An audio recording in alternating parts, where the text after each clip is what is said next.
Welcome to the Real News Network. I'm Dharna Noor, joining you from Baltimore. Governor Rick Perry, up for the job of the head of the Department of Energy, the department he so famously wanted to eliminate, has been called the darling of the oil industry, with connections to the company that wants to build the controversial Dakota Access Pipeline. And it turns out he may also be a good friend to the nuclear power industry. So with us to unpack all the details are Diane Dorigo, who joins us from Washington, D.C. Diane is the Radioactive Waste Project Director at Nuclear Information and Resource Service, or NIRS. NIRS works for a nuclear-free, carbon-free future and to prevent making climate change worse by stealing the resources needed for energy efficiency and renewables. Also joining us today is Steve Horn. Steve is joining us from Indianapolis, and he's a research fellow for DeSmog Blog and a freelance investigative journalist whose work is featured in The Intercept, The Guardian, The Nation, and Truthout. Thanks so much to you both for joining me. You're welcome. Thanks for having me. So, Steve, I'm going to start with you. What is Rick Perry's connection exactly to the Dakota Access Pipeline? Well, it's a pretty direct one. So Rick Perry, basically before he was nominated to become United States Secretary of Energy by President Donald Trump, I guess then President-elect Donald Trump, he was on the board of directors of the owner of the Dakota Access Pipeline, Energy Transfer Partners, and that's pretty direct as it gets. But there are more connections than that. He was one of the candidates for the Republican Party for the presidency. And sitting on his advisory committee was the CEO of Energy Transfer Partners, Kelcy Warren. Kelcy Warren, in 2012, when he ran, was, through his company, Energy Transfer Partners, was the top donor to Rick Perry's campaign. And what's odd about the 2016 run is that at the time that Perry was running, he was actually under criminal indictment in Texas for abuse of power for threatening a county attorney general. And at the time when I wrote about it in 2015, it struck me as odd. Of course, Iowa was the first caucus, the first place where the primaries go. And that's one of the states through which the Dakota Access Pipeline goes. So it made me wonder at the time, was he pretty much only in the presidential race, given that he was under criminal indictment at the time, to promote the Dakota Access Pipeline? So this whole story has really come full circle since I've been following Dakota Access in 2015, at the beginning of 2015, to the point now that Rick Perry somehow became, could soon become the Secretary of Energy of the United States of America. And Diane, Rick Perry also supports a plan for what's being called a parking lot dump for waste storage. Could you explain to us what exactly that dump is and why you think he's supporting that? Well, as Steve just said, Rick Perry is very conflicted. He has clear conflicts of interest with two of the major carbon and nuclear industries that are threatening the country right now. Within the past 18 years, the top donors have been Harold Simmons, the owner of Waste Control Specialists, and Kelcy Warren, the CEO of the Dakota Access Pipeline Company. They donated to Perry, Simmons, $1.35 million and $1.78 million from Kelcy Warren. So we've got a dirty energy advocate being nominated to the Department of Energy. The Department of Energy is responsible for what happens with nuclear waste in the country. And the dump that is in Texas that Perry has consistently supported now wants to open its doors to a supposedly interim temporary site for nuclear waste. So it wouldn't solve the nuclear waste problem. It would simply put nuclear waste from around the country, the hottest, most dangerous material known, on roads, rails, and waterways. It would trigger shipments, tens of thousands of shipments on trucks, barges, and railroad cars through our communities, through cities, through the bread belt. It would put all of us at risk, so that a private company could make a profit on nuclear waste, and it does not bring us any closer to really solving and isolating the waste in the perpetuity that's needed. Now, we know that Perry is supportive of this dump because when it was being licensed in the state of Texas under his governorship, the technical people at the Texas agency that was doing the licensing unanimously recommended against licensing the dump at Waste Control Specialists, or WCS, because it did not protect the water. Now this same site is being proposed for high-level waste as well. So the Perry appointees approved the dump, approved the license for the dump against the technical team's opposition. And in most states, unanimous technical opposition to a license might mean something to the regulators, but not in Texas under then Governor Perry. In Rick Perry's confirmation hearing for U.S. Energy Secretary, the Senate seems to go a little bit easy on him. His hearing lasted about 3.5 hours, and that seems really long, but I mean, for context, Oklahoma Attorney General Scott Pruitt's hearing for Environmental Protection Agency had lasted nearly 6 hours. Rex Tillerson's hearing for Secretary of State, Rex Tillerson, of course, the retired ExxonMobil CEO, was 8.5 hours long. So why do you think Perry's hearing was relatively short? Let's start with you, Steve.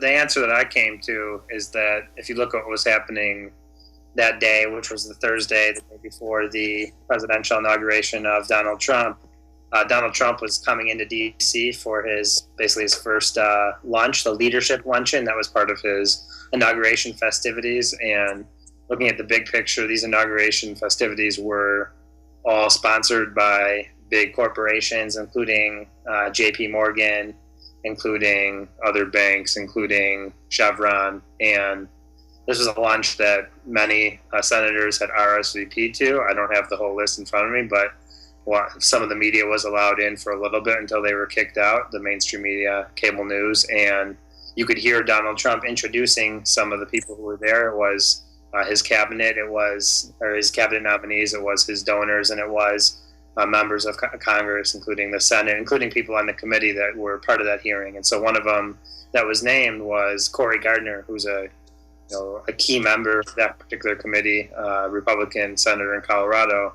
And it just so happens that Cory Gardner takes a lot of campaign money from Chevron, is a major supporter of gas exports, which came up in the hearing. It was a topic that even some news was broken during that hearing. John Barrasso said he was going to introduce, of Wyoming, the Republican senator, he said he was going to introduce a new bill to expedite permitting, which goes through the DOE and goes through the Federal Energy Regulatory Commission. He said that he's going to introduce a bill to expedite that permitting process. So they were happy to discuss that and talk about what they were going to do, but there wasn't much time for questioning on the part of Democrats, for example, because many of the Republican senators had to shuttle off to that lunch, which took place, I believe, at like 1 o'clock when the hearing began at 9:30. Diane, do you have anything that you want to add? Why do you think that Rick? I can't, explain why senators weren't more critical.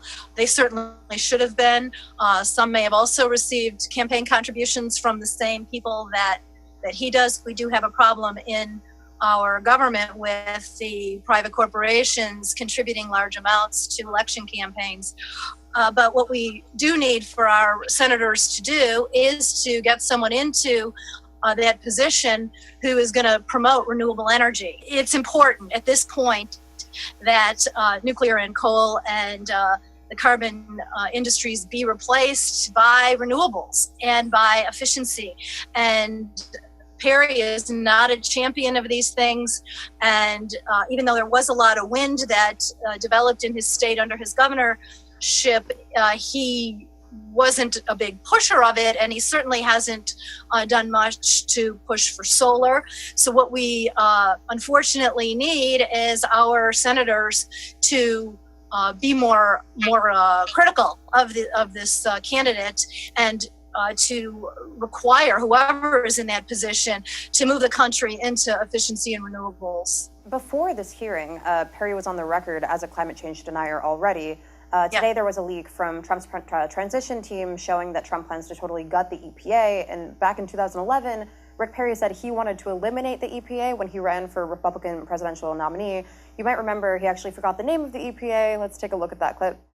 And I will tell you, it's 3 agencies of government when I get there that are gone: Commerce, Education, and the, what's the third one there? Let's see. You need 5. Oh, 5, okay. So commerce, education, and the EPA? EPA, there you go. No, okay. Let's talk deposition. And now he seems to be backpedaling a little bit on the issue of climate change. He admits that it's real, but he says its connection to human activity is not as dubious, says it needs more debate. Let's take a look at Senator Bernie Sanders drilling him during the hearings. You're asking me, what am I going to do I'm about asking you, economic I'm asking impact you of if you global agree warming? with the scientific community that climate change is a crisis and that we need to transform our energy system to protect future generations. And Senator, I will respond that I think that having an academic discussion, whether it's with scientists or whether it's with you, it is an interesting exercise. But do I have a record of affecting the climate in the world and in this country? And the answer is yes. When you lower carbon emissions by 17% and sulfur dioxide by 66% and NOx by 58%, 56, don't you think that is a good thing? Well, I think what would be a better thing is for you to say right now that you recognize that we have a global crisis and that the United States of America should help lead the world, working with China, Russia, countries around the world to transform our energy system. A new GOP talking point seems to have developed. There's a kind of pivot and duck going on where there's an acknowledgement that climate change is real, but not of the connection to fossil fuels or to other human activity. So, Steve, talk about that sort of strategy and where it's coming from. Well, the first time I've really seen that tactic used prominently was in an opinion piece that ran in the Wall Street Journal by, I believe, Charles Koch, where he talked about how climate change was a real thing. The extent of it that is human caused is not really fully known, but it's at least partially caused. So that's the first time I saw it. I've now heard Rex Tillerson say it. I believe he pretty much said the same thing at his hearing for Department of State to become the Secretary of State. And it's increasingly becoming the new talking point. Before that one was the I'm not a scientist talking point, and that one's been completely discredited. Before that was, of course, the climate change is a hoax. There's no way that humans cause it. So they're moving closer and closer to acknowledging that humans cause climate change. They're going about halfway there now. So it's made progress, but I think that's the origins of it may lie in the Koch world. I can't say with 100% certainty, but I did see that was a pretty prominent op-ed piece that ran in 2016 by Charles Koch. Rick Perry would be replacing President Obama's Secretary of Energy, nuclear scientist Ernest Moniz, who came under fire for being pro-fracking, pro-natural gas. So talk about Moniz's legacy. Talk about what his legacy will mean, what some of the critiques of him were, and then also how now the Trump administration will sort of differ from that. Well, Moniz is a scientist. He unfortunately also was an advocate of nuclear technology. That seems to be the bottom line requirement for Department of Energy, is to promote nuclear, where nuclear actually is stealing the resources needed to replace both carbon and nuclear, and to move into an efficient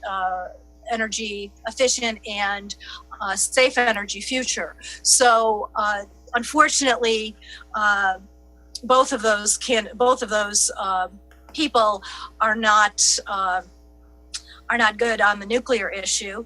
And unfortunately, what Perry threatens to do for the sake of profit of a corporation that has given him a lot of donations could put the whole country at risk for moving nuclear waste on our roads and rails and waterways to a dump that is not even needed.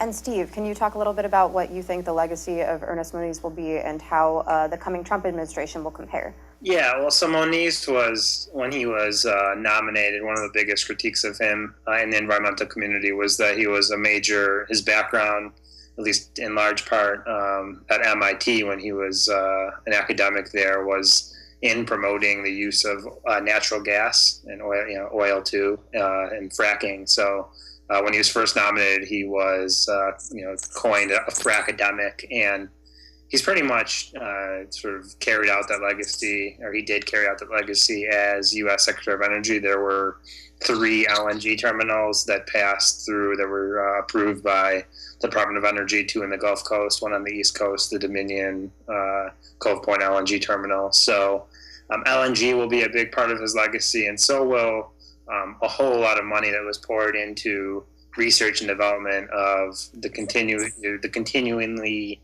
failing effort to create quote-unquote clean coal, as well as lots of money in academia, grants from the Department of Energy to refine fracking techniques, to do things like tap into methane hydrates.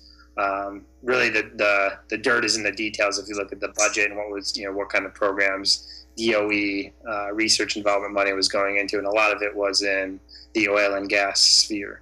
A big portion of the responsibility as Secretary of the Department of Energy has to do with managing the nuclear weapons complex, which apparently Perry didn't even realize when he said he would like to have the job. And a problem that we've had with Moniz and with every other administration before is that there's a huge mess from the nuclear weapons and nuclear power development in this country. There are dozens plus sites across the country that need millions and billions of dollars to clean up and to prevent from leaking out into the environment, waste that'll be hazardous for literally millions of years. And every year, the states and that have these facilities have to go and grovel to Congress for money for those cleanups and for the management of those sites.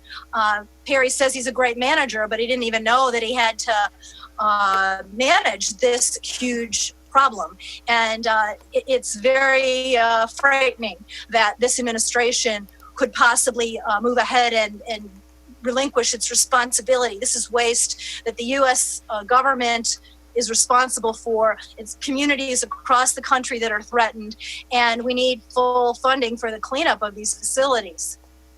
So it's completely unclear. Perry wasn't even it was brought up in his hearings by a couple of the senators who have such facilities in their districts, and he said he would look at it. But we've got, as I say, dozens of these sites across the country that need increased funding to keep from getting worse and to try to isolate. So it's a really big problem, and it's a big part of the Department of Energy. We are in a very precarious situation with regard to nuclear weapons. The Department of Energy is the agency that generates and that makes nuclear weapons. And the Trump administration has been frightfully talking about ramping up and starting back into the Cold War kind of rhetoric that put us at such danger for decades. So I'm really hoping that whoever takes over the reins at the Department of Energy is able to advise in a way that will mitigate and not regress back to those horrible brink of nuclear disaster. Steve, Diane, I want to thank you so much for joining me today. Thanks for having us. And thank you for joining us on the Real News Network.